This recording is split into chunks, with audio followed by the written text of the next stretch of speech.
দ্বিতীয় যে হাদিসটা আমি তেলাওয়াত করেছি, এই হাদিসে নবী করিম সাল্লাল্লাহু আলাইহি ওয়াসাল্লাম বলেন, ইন্নাল্লাহা ফাদ্দালানি আলাল আমবিয়া ওয়া ফাদ্দালা উম্মতি আলাল উমাম। এই হাদিসে নবী করিম সাল্লাল্লাহু আলাইহি ওয়াসাল্লাম বলেন, আল্লাহ তাআলা আমাকে অন্যান্য নবীদের উপরে মর্যাদা দান করেছেন, সুবহানাল্লাহ, এবং সম্মান দান করেছেন। যত নবী আসছে হযরত আদম আলাইহিস সালাম থেকে ঈসা নবী পর্যন্ত, নবীজি বলেন সকল নবীর থেকে বেশি সম্মান, বেশি মর্যাদা আল্লাহ তাআলা আমাকে দান করেছেন, সুবহানাল্লাহ।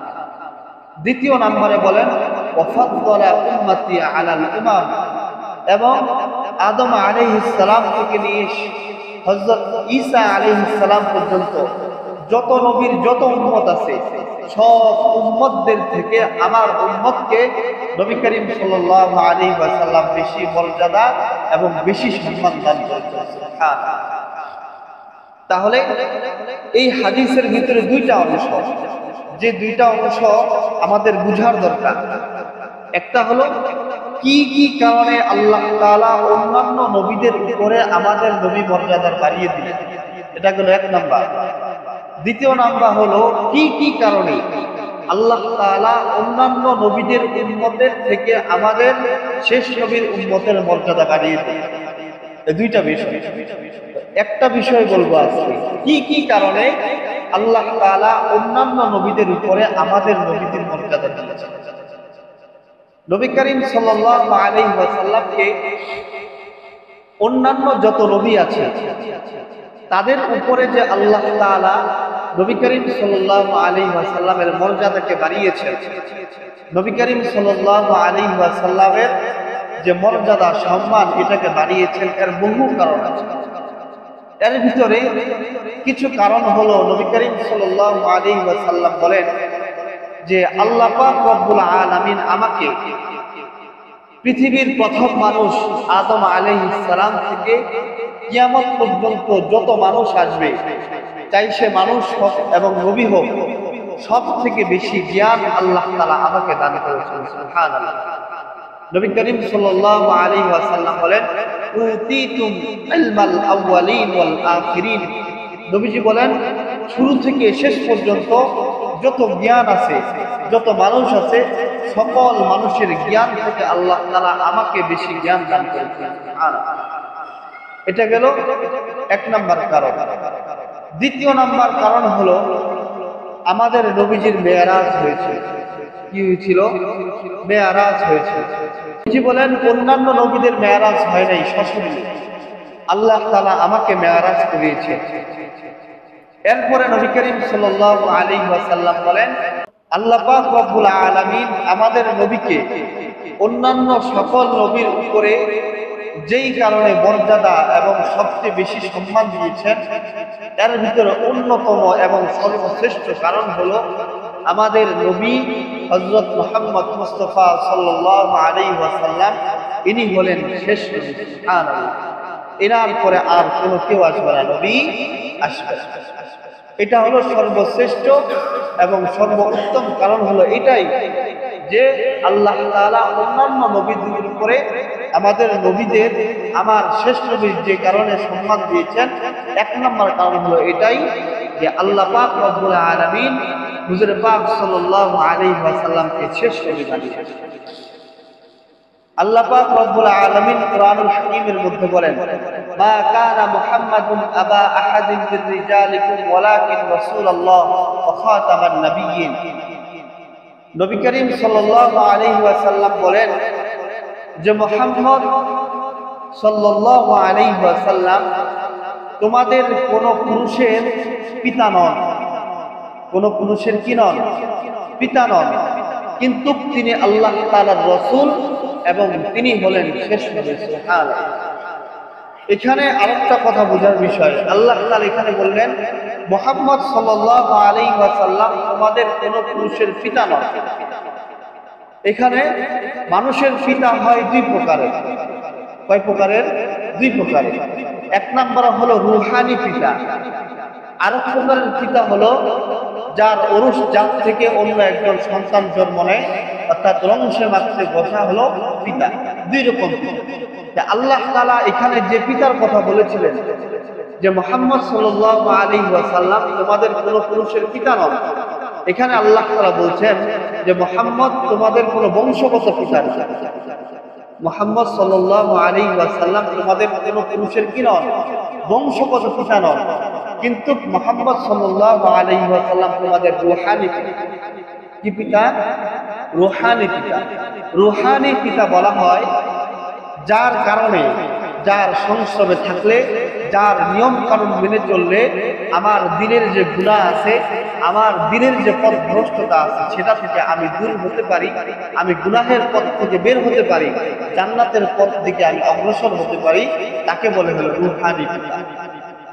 নবী করিম সাল্লাল্লাহু আলাইহি ওয়াসাল্লাম আমাদের কোনো মানুষের কি নন?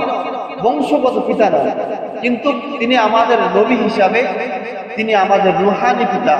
কারণ তিনি প্রতিটা মানুষকে জাহান্নামের রাস্তা থেকে বের করছেন এবং জান্নাতের রাস্তা দেখিয়েছেন। সেই হিসাবে মুহাম্মদ সাল্লাল্লাহু আলাইহি ওয়াসাল্লাম আমাদের কোনো ব্যক্তির কি নন? রূহানি পিতা। আমাদের বংশগত পিতা নন, কিন্তু তিনি আমাদের কি? রূহানি। এবং আল্লাহ পাক রব্বুল আলামিন বলেন বংশগত পিতা নন, কিন্তু তিনি হলেন আল্লাহ তাআলার রাসূল এবং তিনি হলেন শ্রেষ্ঠ। তিনি কি নবী? শ্রেষ্ঠ। এখন আমি আপনাদেরকে প্রশ্ন করি, একজন মানুষ ইমানদার হওয়ার জন্য 7টা কাজে বিশ্বাস হতে হবে। কয়টা কাজে বিশ্বাসী হতে হবে? 7 কাজে বিশ্বাসী হতে হবে। 7 কাজের বিশ্বাসী হওয়ার মাধ্যমে 3 নম্বরে যেটা আছে সেটা হলো আগের যত নবীর উপরে যত কিতাব আসছে সেগুলার প্রতি বিশ্বাস রাখতে হবে। কি রাখতে হবে? বিশ্বাস রাখতে হবে যে পূর্ববর্তী যত নবী আসছে তাদের উপরে যত কিতাব আসছে সেগুলা সত্য, এবং শেষ নবীর উপরে যে কিতাব আসছে কোরআনুল কারীম সেটাকে বিশ্বাস করতে হবে এবং সেটাকে পরিপূর্ণভাবে মানতে হবে, তবেই সে মুসলমান, তবেই সে কি? মুসলমান।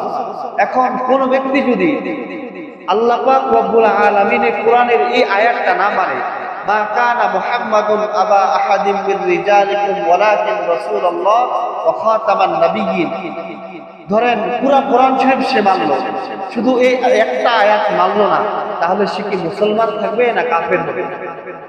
কথা বলেন, মুসলমান থাকবে না কাফের হবে? কাফের হবে। কারণ কোরআনের শুধু একটা আয়াত মানা নয়, পূর্ণাঙ্গ কোরআনকে মানতে হবে, তাহলে আমি মানব। পূর্ণাঙ্গ কোরআনকে কি করতে হবে? মানতে হবে।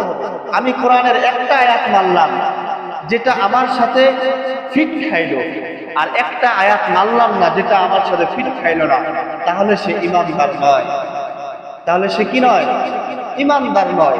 কোরআনের প্রতিটা আয়াত মানতে হবে, তাহলেই আমি ইমানদার। তাহলে আমি কি? ইমানদার। তাহলে এখন বলেন আমাদের সমাজে এমন একটা ফিতনা আছে কিনা যারা এই আয়াতকে মানে না? সম্প্রদায়ের নাম কি? কাদিয়ানী সম্প্রদায়। কি সম্প্রদায়? কথা বলেন, কি সম্প্রদায়? কাদিয়ানী সম্প্রদায়। তারা সবকিছু মানে, তারা আমাদের রসুলকে রসুলও মানে, কিন্তু মানে না কোনটা? ওয়া খাতামান নাবিয়্যিন, এই কথাটা মানে না। তারা বলে যে মুহাম্মদ সাল্লাল্লাহু আলাইহি ওয়াসাল্লাম শেষ নবী নয়, শুধু ওয়া খাতামান নাবিয়্যিন এই অংশটা, পুরো আয়াতটা না, শেষের কিছু অংশ মানে না। এখন বলেন তারা কি মুসলমান না তারা কাফের? তারা হলো কাফের। কারণ নবী করিম সাল্লাল্লাহু আলাইহি ওয়াসাল্লাম হাদিসের ভিতরে বলেন আনা খাতামুন নাবিয়্যিন লা নাবিয়্যা বা'দি, আমি শেষ নবী, আমার পরে আর কেউ নবী হয়ে আসবে না। আমি শেষ নবী, আমার পরে আর কেউ নবী হয়ে আসবে না। এখানে ব্যাখ্যা সাপেক্ষ একটা বিষয় আছে, সেটা হলো এটা যখন আমরা বলি অনেককেই অনেক পণ্ডিতে প্রশ্ন করে বসে জনসাধারণকে যে শেষকালে তো ঈসা নবী আসবেন, শেষ সময় কি ঈসা নবী আসবেন, তাহলে আপনাদের হাদিস তো ঠিক না। তো এটার উত্তর হলো ঈসা নবী আসবেন, কিন্তু তিনি নবুয়ত নিয়ে আসবেন না। তিনি কি নিয়ে আসবেন না? নবুয়ত নিয়ে আসবেন না। এখানে নবীজি বলেছেন আনা খাতামুন নাবিয়্যিন লা নাবিয়্যা বা'দি, অর্থাৎ লা নাবিয়্যা বা'দির অর্থ হলো আমার পরে কোনো নবী আসবেন না, অর্থ হলো আমার পরে কোনো লোক নবুয়ত নিয়ে আসবেন না, আমার পরে কোনো মানুষ কি নিয়ে আসবেন না? নবুয়ত নিয়ে আসবেন না। ঈসা নবী আসবেন, নবী করিম সাল্লাল্লাহু আলাইহি ওয়াসাল্লামের নবুয়তের উপরে কাজ করার জন্য। তিনি তিনার এক্সট্রা কোনো নবুয়তি নিয়ে আসবেন না। তিনি শেষ নবীর উম্মত এবং নবী করিম সাল্লাল্লাহু আলাইহি ওয়াসাল্লামের যে নবুয়ত আছে তার উপরে কাজ করার জন্য তিনি আসবেন।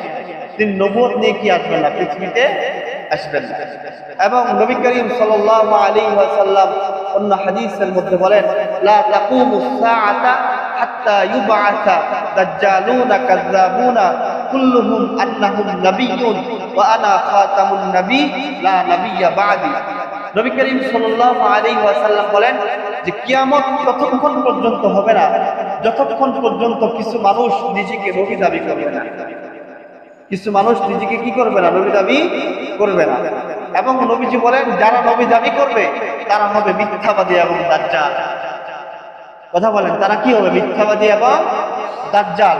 এবং নবীজি বলেন আমি শেষ নবী, আমার পরে আর কেউ নবুয়ত নিয়ে আসবে না, আমার পরে আর কেউ নবুয়ত নিয়ে আসবে না। এজন্য আমাদের সমাজের মধ্যে যারা এগুলা ছড়ায় তারা হলো ইসলাম থেকে বাহিরে, তাদের ঈমান নাই। তাদের কি নাই? ঈমান নাই। এবং তারা হলো অকাট্য দলিল দ্বারা তারা হলো কাফের। তারা কি? কাফের। এবং তাদের সাথে নিজের জীবনের, নিজের সামাজিকতা, নিজের অর্থনৈতিক সবকিছু লেনদেন করা হলো হারাম। সবকিছু বললাম তো, সামাজিক, অর্থনৈতিক, নিজের আর্থিক সবকিছু লেনদেন করা কি? হারাম। আমি তার সাথে মেয়ে বিবাহ দিতে পারবো না। কাফেরের সাথে আপনি মেয়ে বিবাহ দিবেন? একজন হিন্দু যদি আপনার কাছে আসে বলেন আপনার মেয়েটা আমাকে দিবেন, দিবেন না, তাহলে তারা হলো নেক্সট শুরুতে আমাদেরকে ধোঁকা দিচ্ছে। নেক্সট শুরুতে কি দিচ্ছে? আমাদেরকে ধোঁকা দিচ্ছে। এজন্য তাদের সাথে সবকিছু লেনদেন করা হলো হারাম। তাদের সাথে সবকিছু লেনদেন করা কি? হারাম। আপনি বুঝেন, একজন হিন্দু একজন খ্রিস্টানের দ্বারা ইসলামের যতটা ক্ষতি না হয়, একজন মুনাফিক একজন কাদিয়ানির দ্বারা তার থেকে বেশি ক্ষতি হয়। কথা বলেন ঠিক কিনা? তার দ্বারা কি হয়? বেশি ক্ষতি হয়। হিন্দু একজন, আপনি সচক্ষে দেখতেছেন সে হিন্দু, আপনি তার সাথে সামাজিক কোনো লেনদেন করবেন না, মেয়ে বিবাহ দিবেন না। একজন খ্রিস্টান আপনি দেখতেছেন তাদের ধর্ম তারা প্রচার করতেছে, কিন্তু এরা হলো ইসলামের নাম বিক্রি করে তারা নিজের ধর্ম প্রচার করতেছে। ইসলামের নাম বিক্রি করে তারা কি? নিজের ধর্ম প্রচার করতেছে। এই জন্য এই বিষয়টা নিয়ে আমাদেরকে সতর্ক থাকতে হবে।